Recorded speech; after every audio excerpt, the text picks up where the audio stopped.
بسم الله الرحمن الرحيم. الذين استجابوا لله والرسول من بعد ما أصابهم القرح للذين أحسنوا منهم واتقوا أجر عظيم. الذين قال لهم الناس إن الناس قد جمعوا لكم فاخشوهم فزادهم إيمانا وقالوا حسبنا الله ونعم الوكيل. فانقلبوا بنعمة من الله وفضل لم يمسسهم سوء واتبعوا رضوان الله والله ذو فضل عظيم.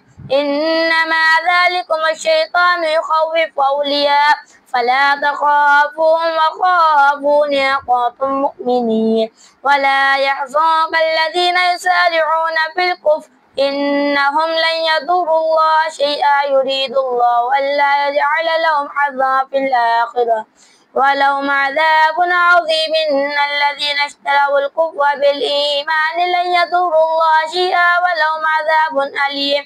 ولا يحسبن الذين كفروا أنما نملي لهم خير لأنفسهم إنما نملي لهم ليزدادوا إثما ولهم عذاب مهين.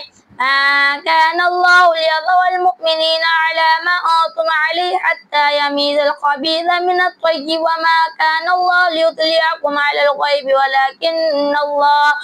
ولكن الله يجتبي من رسله من يشاء فآمنوا بالله ورسله وإن تؤمنوا وتتقوا فلكم أجر عظيم. ولا يحسبن الذين يبخلون بما آتاهم الله من فضله وخيرا لهم بل هو شر لهم